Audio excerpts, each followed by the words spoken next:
if you're going to pick something that you want to do, you need to commit and you need to track it and you need to give it enough time to see if it's working, because unfortunately in real estate, there is no quick money solution. Sometimes it is a fine line between showing what you're doing and coming off as too busy. Yes. And then coming off as not busy at all. And hey, if you need to buy or sell a house, call me. Yeah, desperate.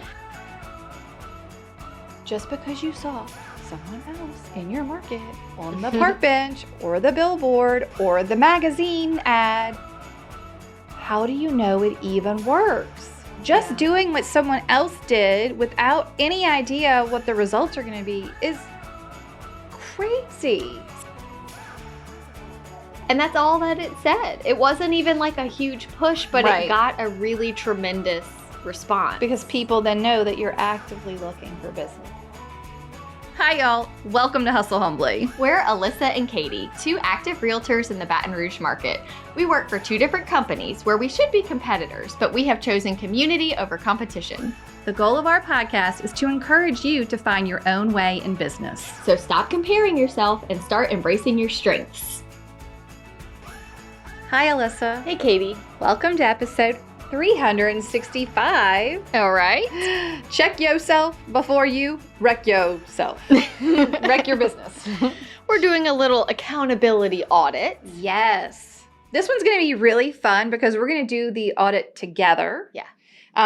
We'll at least give the questions. Okay. This is an episode meant for us to just hold a little mirror up to ourselves and our business and just do a little sweet accountability check-in. We're going to try to keep this... Not mean. No. Loving, kind, full of grace. Nobody's perfect. No one is perfect. But it does seem as though sometimes we like to hide behind things that make us feel like we're working. Yes. You think you're doing something productive, but... And when you work for yourself, you're never really forced to audit your business. Right. You just are in it, right? You're not working on it, you're working in it. Tell me what you always say about, it takes 3 years to really get your business going. Yeah, but the clock doesn't start until you are running your business the right way. Right. Until you're actually, a lot of times you say until you're actually doing what you're supposed to do. Yes, until you're doing what you're supposed to be doing, your clock hasn't started. So if you've been in the business for 5 years and you've never treated it like a business or had systems in place and tracked what you're doing and know where your business comes from, I hate to tell you, but your 3-year clock hasn't started. It didn't start. I also hate to tell you, the research says it is now 4 years. Oh, no. Yeah. It's taking us an extra year to get traction? Yeah. To Okay. get consistent income. Yes. Right. But, I feel like a lot of coaches or gurus, they'll say things like that. Your clock doesn't start, or you have to actually be working. But we never really dive into what does that really mean. Right. Today we're going to get into what that really means. Yeah. Okay. It's good. It's going to be It's a so good fun. one. It's going to be super fun. Do we want to tell them that we have a little outline? Yeah. So the way we're going to go through this is basically an audit by question, right? Mhm. So it's a business accountability audit. It's going to go through by sections. And we today on the episode are going to ask you the questions. You could jot them down if you'd like. You could just answer them out loud or in your mind, or play the episode over and over and over again and answer it. But if you're in community, the actual printed checklist with the questions we will share there. Yeah. So if you're in community, you don't have to remember like a website or anything. It's just in your community dashboard. Yeah, we have this lovely PDF checklist. Check yourself. Yeah.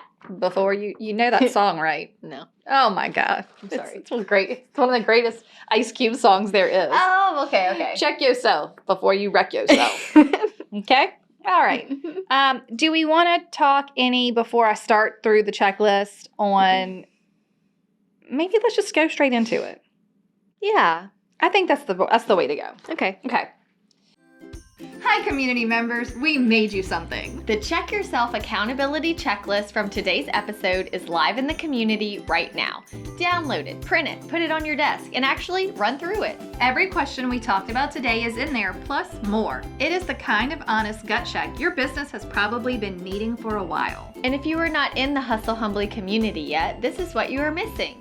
Real resources, real agents doing the work, and people who want to see you win. We are so proud of this community and we want you in it. Sign up for referrals, learn Claude, find an accountability partner, and hang out with us monthly. Join us at hustlehumblypodcast.com/membership. We'll see you inside. Here are the big 5. These are the ask these questions to yourself first. First what? When you're starting your accountability check-in. Okay. Ask these first. 1. No, actually, we're going to put a pin in it. You know why? Why? Because I want to talk about what does this mean? Like, Okay, yeah. if you're sending a mailer, if you're getting Yes. online leads, if you're Okay. trying social media content, if you're calling expireds, if you're doing anything in your business, we're trying to audit what you're actually doing in your business. So when I was a brand new agent, Mm-hmm. I was pretty much told you can't just hop around and halfway do everything. If you're going to pick something that you want to do, you need to commit and you need to track it and you need to give it enough time to see if it's working, because unfortunately in real estate, there is no quick money solution. Right. So if you want to try open houses, I did one every Sunday for like 52 Sundays. And I had a binder. I wish I would have kept it. Gosh, I hate being a minimalist sometimes. I know. He really ruins the With nostalgia every part of life. flyer. I know. Every flyer from the open houses I did for other agents. Right. Because I had no clients. I think we all remember my very sad FISBO spreadsheet. You were like, I'm going to call 100. Yeah, I'm going to call 100. I committed. I said, I'm going to call 100. And then at the end, I can see what my percentage is of success, like maybe 22%. I had my whole spreadsheet and I think 0%.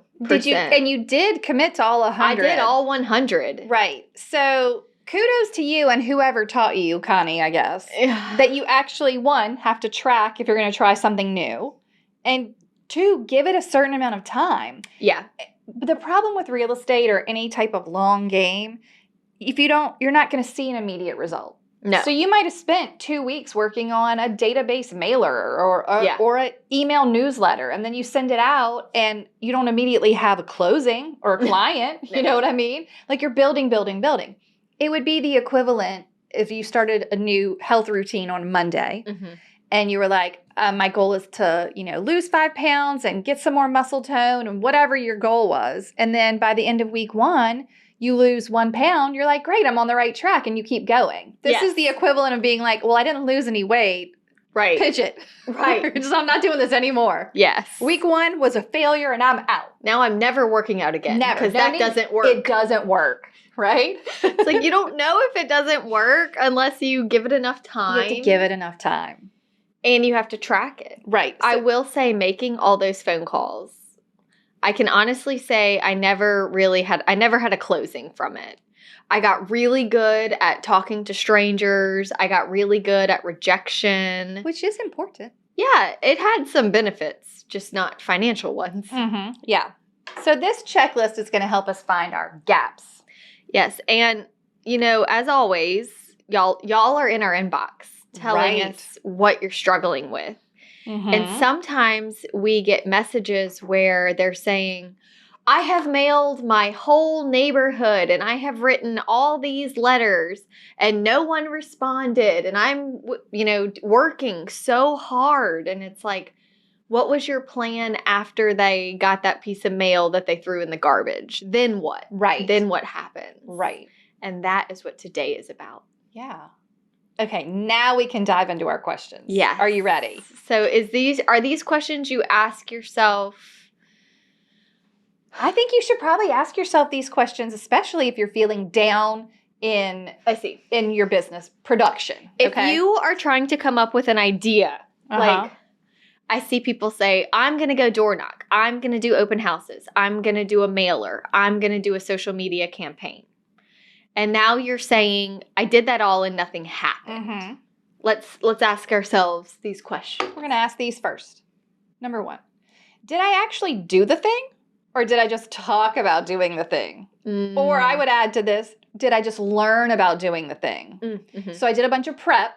Yes. And it made me feel like I scratched that itch in my brain that I was doing something. Yeah. But I didn't actually do the thing. Right. Okay, next question. Did I do it once or did I do it consistently? We're going to get into consistently again later. They're check questions for checking your consistency. Okay. Good. Okay. But did I do it once or did I do it consistently? Next, do I have a follow-up plan? Okay, what's the follow-up plan? Like, does the plan literally exist? You want to do like a case study? Yes. I'm going to use when I moved into Maplewood. Okay, love it. And I hand wrote Mhm. 73 letters. Okay, to all your neighbors. To all my neighbors, Mhm. introducing myself Mhm. and delivered them. Okay. So for item number 1, Did you do the thing? I did the thing. Yes. You mailed them one letter. 1 letter. Okay. And you just did it the one time. Yep. So the next question is what? Yeah. Did you do it once or did you do it consistently? I just did it once. Once. No So- other letters to the neighborhood? No. Okay. What was your follow-up plan? I had a plan. Okay, let's hear it. My Because I'm getting follow-up worried. Plan was to join the HOA now Okay. that I lived there and get to know my neighbors, which I did. I joined the HOA. I'm going to state that plan was relatively thin. Okay. Thank But you. thank you. For Okay, your honesty. With kindness. Yeah. With love and kindness. Okay. That was a thin plan. Okay. Next question is, am I measuring the results too soon? So did you have any results? When did you say this worked or didn't work? Wait, how about this? Did that work? No. When did you decide that it didn't I work? almost got a listing in there. Okay. And I was so excited, but then you got it. That was the only one? Yeah. Wait, I can't believe that I swooped in and stole your one listing. And do you know why you got it? Because I sent many postcards. Many. Actually, thank you. Many postcards. Because, all right, let's just back it all up, everyone, in case you're new here. I lived in this neighborhood. I built my house there. I lived in this neighborhood. I only lived there for 2 years. I had never met Katie in my life. No.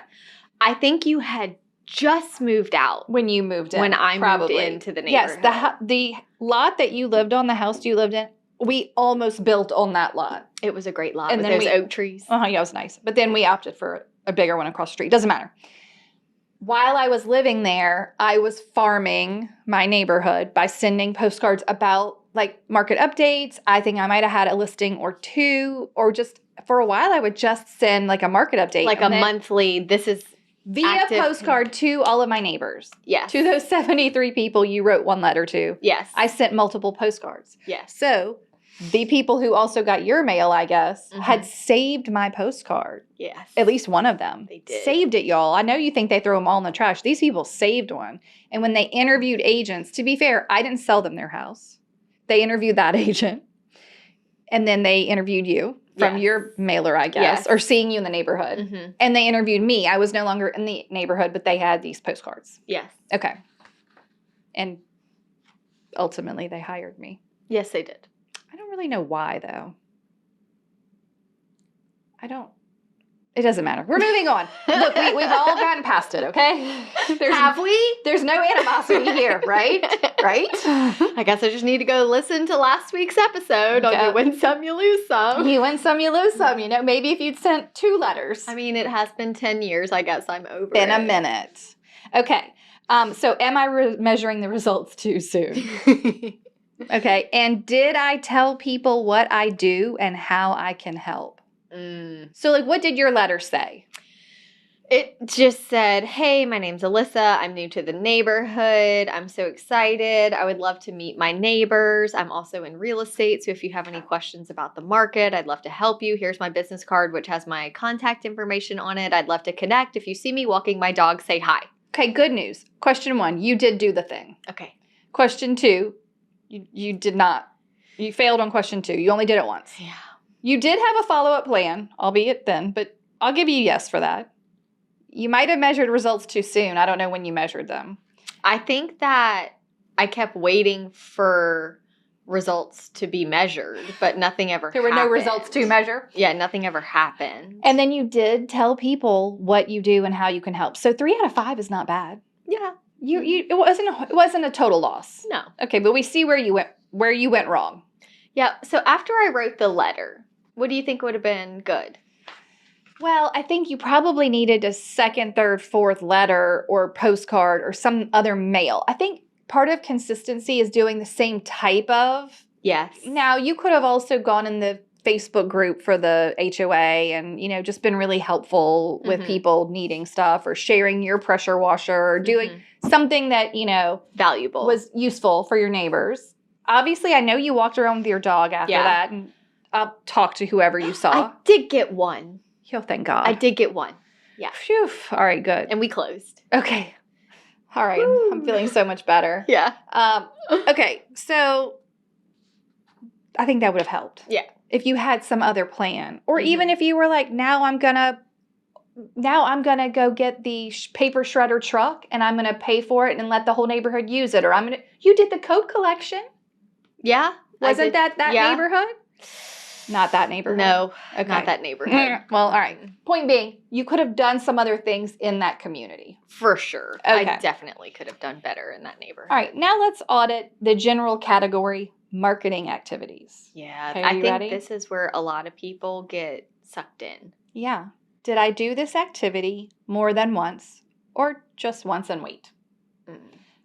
Do I have an actual follow-up plan for the marketing? Like, for instance, a park bench, a billboard. How do you even know who has seen that? What's the follow-up? You don't even know who saw it. What if it's something you can't really track? I guess it's like you have to ask yourself, how many people did I close that said I saw your park bench? Right, or your Google review, or your ad somewhere. It's really tough. I saw your ad in a magazine, maybe. Yeah. You have to start asking, because that's the next question. Am I tracking what this activity costs me versus what it's returned? And if you can't even track who saw it, all right, let's just take the park bench example. Yeah. Bus bench, whatever. If you've got your picture on it and your contact info, if you put a specific QR code on there that takes them to a specific landing page where they type in their info and get market report. Sure. Then you know who came from the park bench. Right. If you're just putting up a billboard in the middle of town that says, use Katie to sell your house and here's my phone number, you'd have to ask every person that called, which you should be anyway, y'all. Yeah, for sure. How did you get my name and number? I'm always asking that. How did you get my name and number should be right after, are you working with an agent? How did you get my name and number? Right. Okay. So that's the deal with that. Now, am I tracking what this activity cost versus what it's returned? You should actually know, okay, well, the park bench cost me $200 a month and I closed one sale off of someone who scanned that QR code. Then you literally do math, okay, to get your return on investment, ROI. Yes. Okay. Do I have a real reason to believe this works in my market, or did I just see someone else doing it? That's a great question. Just because you saw someone else in your market on the park bench or the billboard or the magazine ad, how do you know it even works? Just doing what someone else did without any idea what the results are going to be is crazy. So I think this is a great place because this is where people start comparing themselves. Yes. And we hear all the time, well, I have 5 other realtors in my neighborhood, or I go to the church where all the realtors go to church, or there's 3 or 4 other realtors at my kid's school. So the question is, well, first of all, who cares? Right. And are those people, like, are you at least at a minimum equally visible? Equally visible. Thank you. Yes. Like you need to, and then there's all sorts of different personalities of people. Right. So as a room mom to my kids' schools, both of their classes, I can see that, yes, there are plenty of realtors at my kids' school. I know that my friends at the kids' school are likely not going to call the other realtors at the same school. Right. Because I just see we're all so different and your vibe attracts your tribe. Right. So I think people are looking around instead of at their business and themselves. Mm-hmm. And they're discouraged before they even start. For sure. They're making excuses before they even start. Mm-hmm. Well, I guess I could go to that school event or that community event, but I know she goes to all of them too. Why bother? Well, I don't want to use the agent that's sitting like a bump on a log at a table, not talking to anybody. You pouting. won't even know they are an agent. And that is where I learned early on, if you show up late to an event or talk to no one and leave early, you may as well have not gone. Yeah. You need to have a goal going into each thing. Oh, that comes up later. Okay. But yes, good tip. Also, like if you see someone building a great business on, let's say, referrals, other agent-to-agent referrals, and they're like, I always go to all the conferences, or I go to 2 conferences a year, and I meet all these other agents, and I get all these great referrals. So you save up all your money, and you go to the conference, and you think you're going to get all these referrals. You needed to take a step back and go, do people relocate in and out of my town? Yeah. Yeah. Am I a big relocation because town? if you work in Houston or Atlanta or Chicago or New York, like someplace where people are moving into and out of all the time, that makes total sense. You would need maybe agents from just about anywhere. Yeah. Where people might be relocating in or out. If you live in a tiny rural community with no brand new industry, like, why would you think that people are going to be at a clip that makes it worth you spending thousands of dollars on the ticket and the plane ride and the whole shebang to get referrals? Correct. Now, if you're going for some other reason, like education or fine, but you can't build the same business someone else built. Because you're a different person and you're likely in a different area. Yeah. Okay. Next question on the marketing audit. Okay. Have I given this enough time to work before I quit or spend more? So, do we give it enough time? Let's just say the park bench is going to work. Let's just say the mailer is going to work.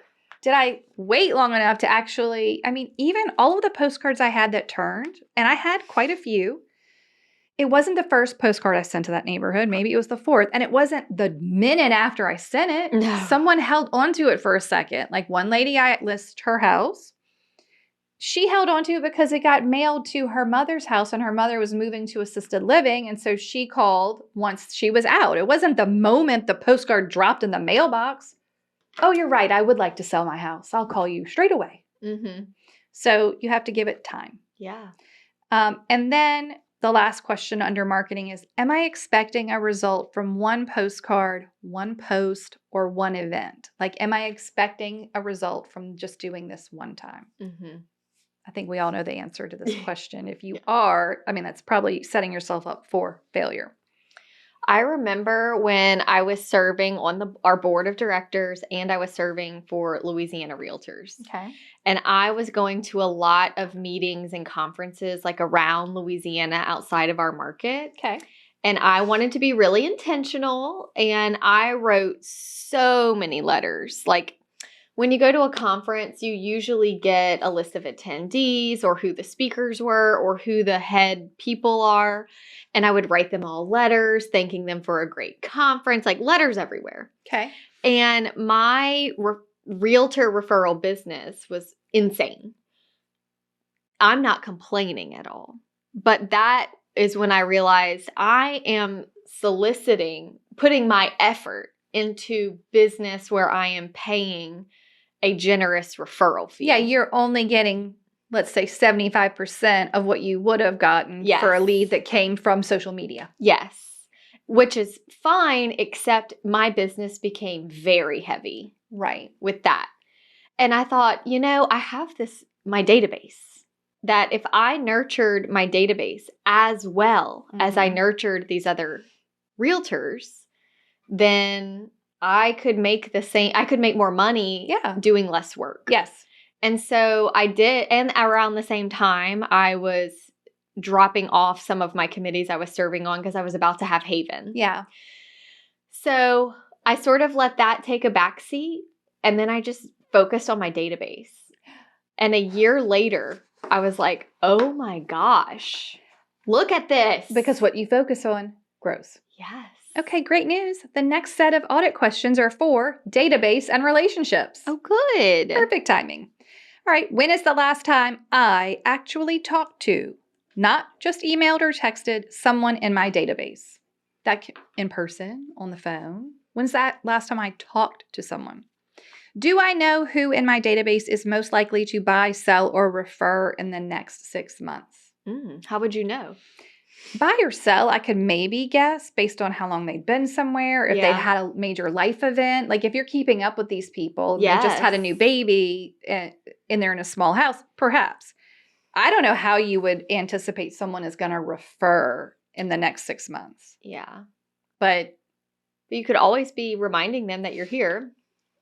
Correct. Did I ask for a referral? Yeah. It's a lot more likely I'm going to get one. Mhm. Next up, have I added new people to my database in the last 30 days? Yeah. Have I added someone new? Do my people know I'm actively looking for business? In our prospecting templates, we have those. Yes. Like, I'm trying to reach my goals this year. There's still time. Or, it's my mid-year check-in. I have big goals this year. If you know of anyone who wants to. I did one last year because I had a client message me who I knew and had even interacted with, but it had been years since I sold them their house. And they messaged me, hey, Alyssa, it's so-and-so. Not sure if you remember me, but you sold me my house. I'm like, that upsets me. Why? And I responded and said, hey, of course. Obviously. I remember you. I've been keeping up with the family on Facebook and hello. Hi. And so I took that opportunity to do a little thing to my database that said, the other day I got a message from someone that said, hey, not sure if you remember me. And I thought, hold on. If you're receiving this. If you are receiving this email. I remember you. I remember you. And I'm here. Did they respond? Yes, it got a great response. Yeah. And I also made it a point to say, sometimes it's easy to think someone is too busy, and that's not me. Right. For my repeat and my referral clients, top priority. Always. 100%. I remember every home that we walked through that I help you look at and the ones that we bought. I remember you and you are valuable to me, and I just wanted to say thank you. Okay. And that's all that it said. It wasn't even a huge push, but it got a really tremendous response. Because people then know that you're actively looking for business. Yeah, I'm not too busy. And I think that sometimes it is a fine line between showing what you're doing and coming off as too busy. Yes. And then coming off as not busy at all. And hey, if you need to buy or sell a house, call me. Yeah, desperate. Yeah, there's a fine line. So for our experienced, seasoned agents out there, you also have to remember to remind people that you know them. Yes. The next question falls in line with this. Have I told them specifically what kind of client I help? I think this is a really interesting question, especially if you're looking to maybe break into more listings, or maybe you want to do more staging stuff. Perhaps you want to work with first-time buyers. That's really your bread and butter. You have to actually put that message out on the street. Yes. Okay, next question. Am I having real conversations or just posting on social media and hoping they notice? Again, y'all, this is our database talk. Yes. Okay, next up, if a past client called today, would I be embarrassed by how long it's been since I reached out? It's a great one. Such a good question. Okay, that's all of our database questions. Next up is the consistency check. Okay. Am I doing my core business activities every week or only when I'm slow? Eek. It's people get so excited when they finally get a client that they stop all efforts to focus on the excitement of this transaction. And then the transaction closes and they are back to square one with nothing. And it's the roller coaster over and up and down. You put yourself on it. Up and down, up and down. But a smooth ride really comes from keeping it going. Yep. Next up, have I committed to something and then stopped after round 1? So did I say, oh, I'll send 4 postcards, but then you got busy, you got annoyed, you found some other lead source that you wanted to put money into, and you just never finished your series? Mm-hmm. Like, there's nothing more embarrassing than doing part 1 of a 4-part series and there's no more parts. Right. Like, you go onto your social media, you're like, I'm going to do a 4-part series. Maybe you need to say, this is a 4-part series, and then that will hold yourself accountable. How do you make yourself be accountable? Okay. Am I staying in consistent contact with active buyers and sellers, or disappearing between milestones? Mm. So part of your consistency has to be, how do you treat your current clients? Yeah. Duh.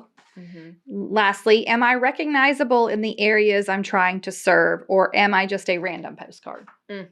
Like, are you there in other ways? Sure. Okay. Next up on ROI, again, return on investment, and expectations. So let's audit our ROI and expectations. Am I expecting results from activities I've only done once? Okay. Am I spending money trying to shortcut relationship building? It's a tricky one. Do I know my actual cost per closing? What am I spending to get each transaction? Mm. We have talked about that before. If you're buying like a big dollar amount of Zillow leads, for instance, what does it cost for each transaction that you close? Mm. Sometimes you're really having to close twice the transactions to get the same amount of money. Yes. All right. Am I blaming the market, the mailer, the open house, or the lead source before asking if I followed up? Mm-hmm. So who did you blame when it didn't work? What are your expectations? I don't remember. I feel like I've always been harder on myself. Like, I probably blamed myself. You're like, I did. It's me. This is me. I did a terrible job. But it's like, I even think about my kids, and when I'm like, why didn't you do this? Well, and it's always something else that has someone else, something else. I'm like, no, we're not doing that. Yeah. Like, this was up to you. Mm-hmm. This was up to you to do this. Yeah. And sometimes we just need that reminder. I need it. Yes. Like, it's just. Accountability is painful. Yeah. I don't want to say, I feel like when I talk to agents who are struggling, they have a very hard time admitting they are the problem. Right. Well, we've just trained our brain. Yes. We've trained our brain that it's some outside force that is really the issue. So like, I'm thinking of a conversation I had recently where this agent who's been in the business a few years, never really had traction, is also a bit part-time, and does dedicate more time to real estate than most part-time agents. But she's like, I've done everything. I wrote a letter. I've done some open houses. I'm like, I heard some open houses and I heard one letter. Like, at your other job, do they even know what you do? Are you meeting people? Have you had coffee with anybody? Like, are you on social media keeping up with the people that you know in your life? Do you know what's going on in their lives? Like, and they just want so bad to say that they have done everything in their power and it's not me. Yeah. And it's like, but that's the thing. Mm-hmm. It could take 4 years. No doubt. Did you do open houses in the same neighborhood, in the same area? Where you become recognizable. Yeah. Mm-hmm. Yeah, that's one thing I wish. I did get business when I was doing them every Sunday. But about halfway through, like 6 months in, I decided to stay in the same neighborhood because I started seeing repeat people. Yeah. And then in 2011, our open houses were always in the paper. Okay. And I was starting to get people say, every Sunday I see you in the paper. Mm-hmm. And like, she's a hard worker. She's always working. Like, they always recognize my name. Mm-hmm. And I think I told you recently, because I don't like to pay for a lot of stuff. But I had 2 important people in my life say, hey, I didn't see you in the business report. Oh, right. Which is a magazine. It's a local magazine here. It's very expensive. But there has been times where our office may have taken out an ad to do something, and they say, hey, if you want to be in it, it's, $50 or whatever. Right. But we haven't been doing them as an office. And I was never going to go just Do one. do one. They're pricey. Yeah. Well, apparently they just did one with a bunch of different agents. Right. Like not my office, but the business report did one. Yeah. And I got 2 calls being like, hey, I was looking at the business report and I was scanning the headshots and I didn't see you. And you're like, oh, geez. And the first person that said it, I was like, oh, well, you have to pay for that. Number they were one. like, oh. Yeah, they didn't know. No, they don't know. I was like, number one, you have to pay for that. Number two, I didn't even know anything about it. Right. You know, and they're like, oh, okay, that's interesting. Then the second person said something to me about it. And I'm like, is this hurting my business? That I'm not. To be fair, they still remembered you. Yes. Looked for you in the paper and Yes. called you after. Yes. So it's like you could have paid the $600 to be in the ad. And then they would have just seen you and moved on with their life. You actually had a whole conversation. I know. I'd argue it went better for you than if you had been in there. Maybe it did. But it just let me know, like, dang. What if I'm losing my fizzle? Oh, gosh. Okay, let's move on to our new or slow season checklist, Okay. which, if anyone doesn't remember, episode 17 is the what to do when you're new or slow. And then there is another one. Which one? Prepping for busy? No, there's a later redo of it that's what to do when you don't know what to do. I don't know the number, but either way, they're very similar. These are the questionnaire for that. What to do when you don't know what to do. Okay.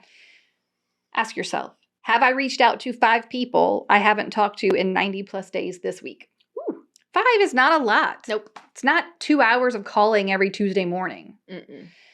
Am I attending or hosting an open house this month? Have I asked a past client directly for a referral? Am I using slow time to build systems for when it gets busy? Am I preparing for busy or just waiting for busy? Mm-hmm. Am I hiding behind content creation instead of having real conversations? I think that one is so good because what do they say?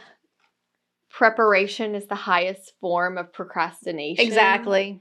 You think you're working because you're, air quotes, preparing for Yeah. your social media content or flyer making. Right. Or big event that you're planning. But like all that stuff does actually keep you away from people.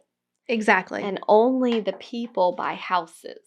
Right. So Right. until you are really planted somewhere around other human beings or are being very intentional with your database of people who know you, it's going to be rough. Very rough. Very rough. What if I told you the secret to efficient client management was free? And simple and keeps everything in one place. That's exactly what Alyssa's updated Trello tutorial delivers. This is the system I use for every single transaction, and it saves me hours. No more digging through emails or juggling a million checklists. In fact, she's even going to teach you how to use it with the Hustle Humbly transaction checklist. Just one beautiful Trello board that keeps your business running smoothly.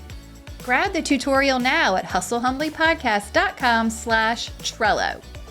Because simple systems equal happy agents. All right, now we have some real life scenarios. Okay. So it's basically, what would you ask yourself in this scenario? Let's start with the first one, past client. My past client used another agent. Oh, the horror. Remember last week? Yes, we talked about this a lot last week. When you lose one, right? Now ask yourself, when was the last time you actually spoke to them? Did you call them at any point this year? Did you check in beyond a pop-by or mass email? Were you genuinely top of mind when they made the decision? Probably not if you didn't do any of that stuff. Yeah. Okay, next scenario. The mailers. We've talked about this a bit. Yeah. I mailed my whole subdivision and nobody called. Okay. Did you mail once or 12 times? What was the follow-up after the mailer went out? Did you knock on doors, post neighborhood content, show up consistently in some other way?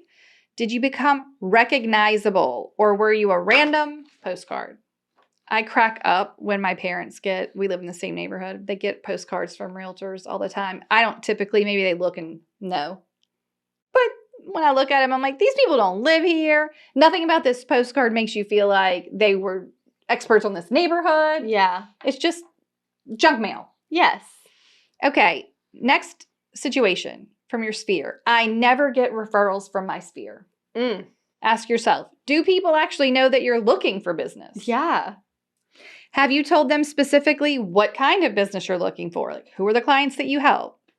Are you having real conversations or just posting on social media? Mm. Okay. Next up, you're going to love this one. The gym community. Gym/community. Oh, this is my favorite story. I never get referrals from the gym school neighborhood. Are you ready for my case Tell me your study? story and then I'll do Okay. then I'll ask you the questions. So I don't like to say this a lot because I'm not one of those people that's like, you should get up at 4 a.m. and like cold plunge and hit the gym. And like, I've served on enough panels with those people. We've heard it. Unfortunately, the only time I can work out when my kids are in school is very early in the morning. It is the 5 a.m. class. And I do go. I go about 4, sometimes 5 times a week during school. And in my life, I have sold houses to so many people that I have come in contact with. The girl who does my hair. I have sold houses to the lady that delivers my groceries. I helped her daughter buy a townhome. I have helped like the lady that works at the veterinarian office. If I have anyone you came in contact with. Because I'm a chatty person that likes to talk to people, and next thing you know, they're in my database. Yeah.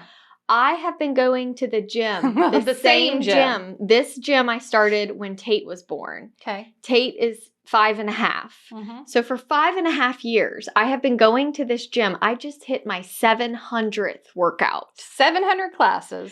I have never sold anybody at the gym a home or had anybody even ask me about real estate, and I can tell you exactly why. Well, I'm going to ask you the questions. Okay. And then you can tell me if this is why.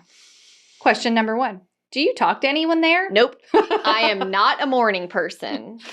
Do people even know what you do? Nope. Never talk to anyone. How Never. would they? Mm-mm. Going to the same gym for 5 years, head down, talking to nobody. That's fine. But then you can't wonder why referrals aren't coming from there. I'm not wondering. I know why. You know. And I can't do it. I can't do it. Yeah, I mean, that's it.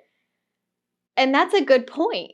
If you're like really committed to door knocking, which I could never. I remember trying to psych myself up in my first year to be a door knocker because I just thought that's what you should do that. It's like a rite of passage.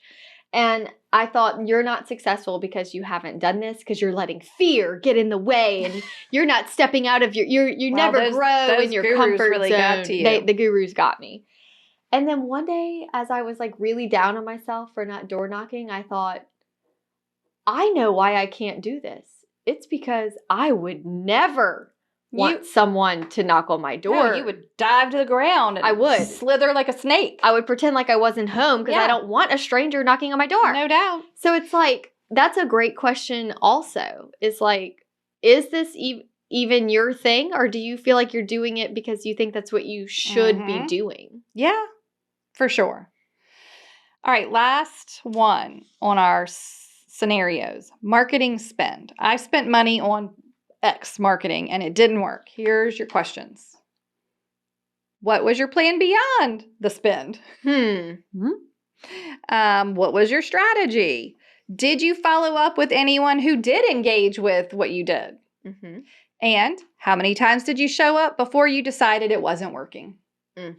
I mean, look, I think what we're getting from this is that it's the same questions over and over again, no matter what you decided to try. Right. How long did you do it? How many times did you do it? How long did you wait to measure your results? Did you measure your results? It's the same questions. Over and over.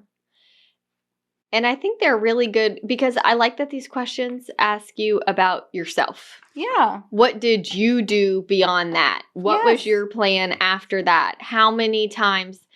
It reminds me of our podcast journey. Yeah. Like, I can't remember how many people have reached out and said they also wanted to start a podcast. It's exciting.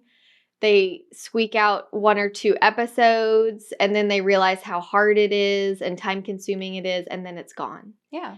And I think back to we took months of prepping And we knew how busy we were. Mm-hmm. We knew we had full-time careers and children. And we knew we weren't going to be able to keep up with every single Monday Yeah.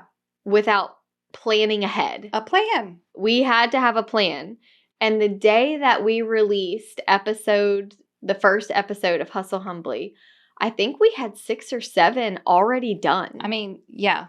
We had the first, and even today. We've almost never recorded a singular episode. No. We always do at least 2 because then you keep yourself one ahead. And like right now, as we're recording this, it is summer. Mm-hmm. Our kids are out of school. Yeah. We are several weeks ahead because we had to look ahead and know early on we are going to have vacations. Our kids are going to have conflicts. Camps are too short. We need to batch ahead. And we have never missed a Monday since 2019. No. So it's like, that is how far ahead it's like you keep saying, then what? Right. Okay, you wrote a letter to your neighborhood. Mm-hmm. 2 weeks go by. Nobody has said anything. Then what? Right. Okay, well, then maybe I should just start regular mailers that look the same for consistency and provide something of value. Like, okay, so now those go out. Then what? Well, are you maybe sharing that same postcard in the HOA Facebook group to say... Or maybe you just go to the HOA Facebook group and say, you might have seen my letter. Yes. And then something else. Right. I'm Katie. You might have seen my letter. Mm-hmm. To introducing myself. I'm looking for a dog groomer. Yes. Like, you can be subtle. Yes. I don't think you have to be in their face, but if you keep referring back to, then what, right? That's so good. Then what? Now you've done that. Are we going to send another letter? Mm-hmm. Hey, thank y'all so much. You did send me a dog groomer. It was Misty's dog grooming. And I want to tell y'all they were amazing if anyone's looking for that. Yeah. It's just... Then what? Like, be like, hey, do you want to join my email newsletter? I'm going to be sending out stuff specific to our neighborhood once a month. And then there's the whole vendor list campaign. Right. Do the vendor list campaign. Yeah. Hey, y'all, I need a plumber. I'm going to be updating my vendor list. Does anyone have someone they like that comes to our neighborhood, that serves our neighborhood a lot? And if you share anyone valuable, I'll share the rest of my vendor list with you. Even better. Do you know any plumbers that live in our neighborhood? Mm-hmm. I'd love to have one of our neighbors send my business to one of our neighbors. Mm-hmm. And then all the other business owners in the neighborhood will be like, well, I have this. Mm-hmm. I'm happy to take your business. It's amazing.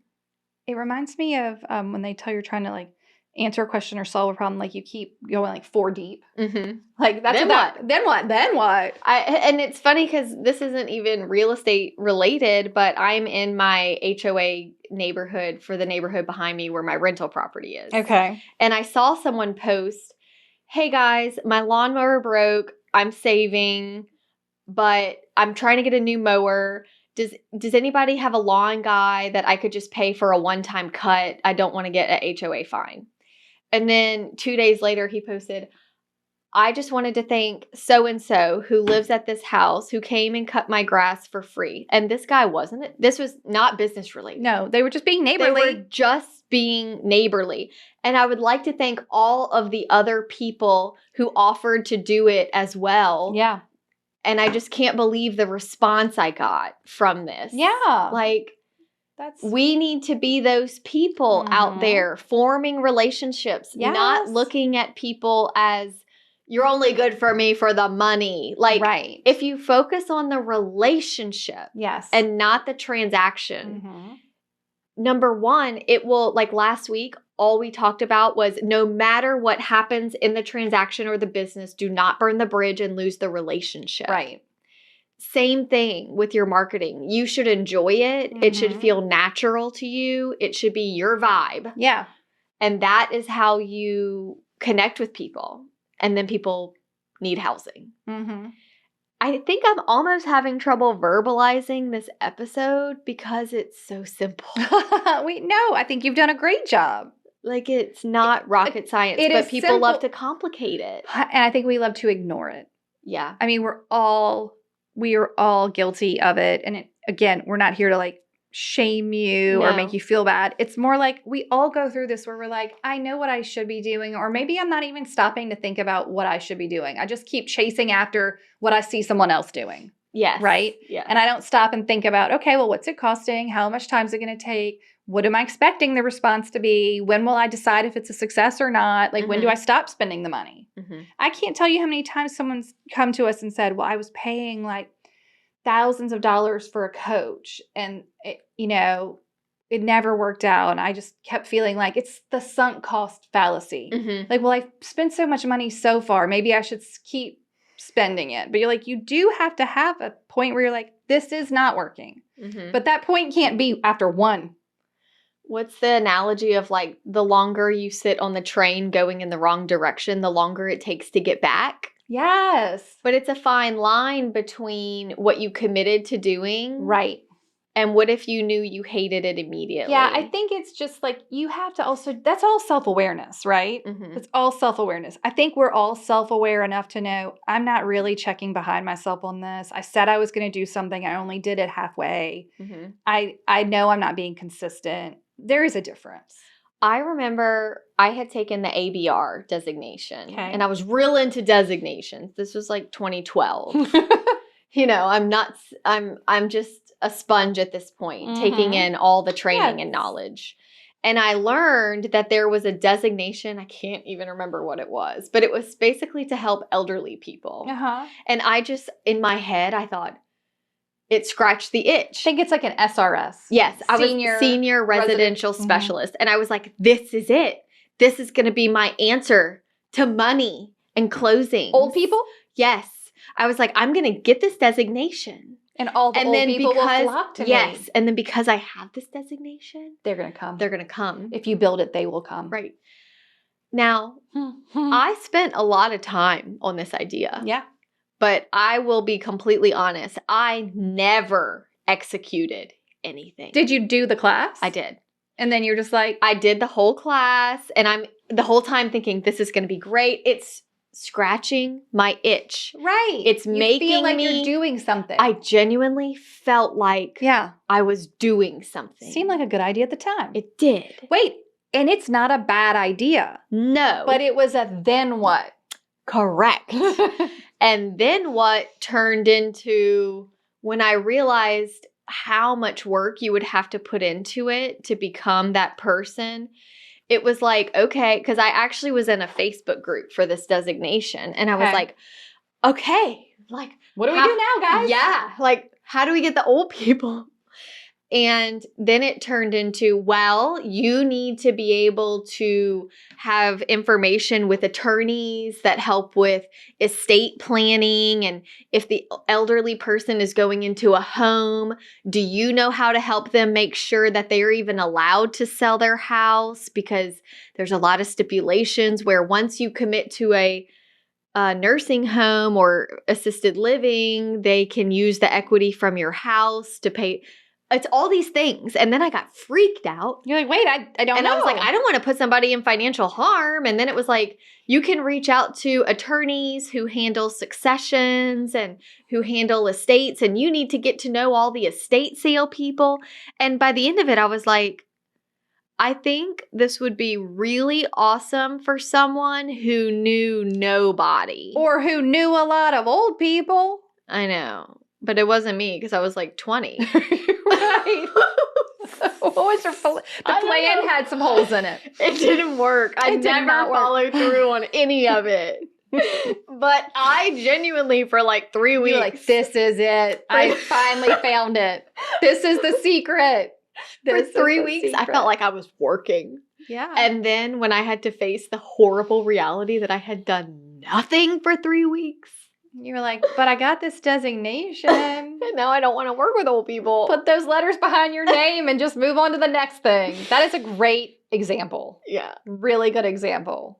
I was like committed. We have all done it. And then I was like, I don't really like nursing homes. You're like, I don't know anything about estates. No, I don't know. Or successions. Or how to really guide and direct them. Or old people. No. Like, I'm 20. Right. Bless you. I love that you're like, this is it. I figured it out. Okay, well, I'm so glad that you managed to move on to the next right thing. I just kept going. You just kept going. If anything, I was persistent. You were very persistent and open to trying almost anything. Almost anything.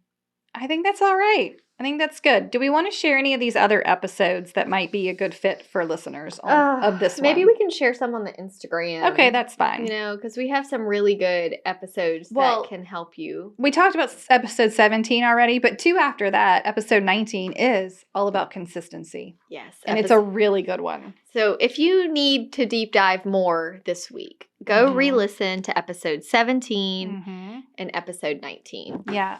And if you're in community, yes, we will share with you the check yourself checklist.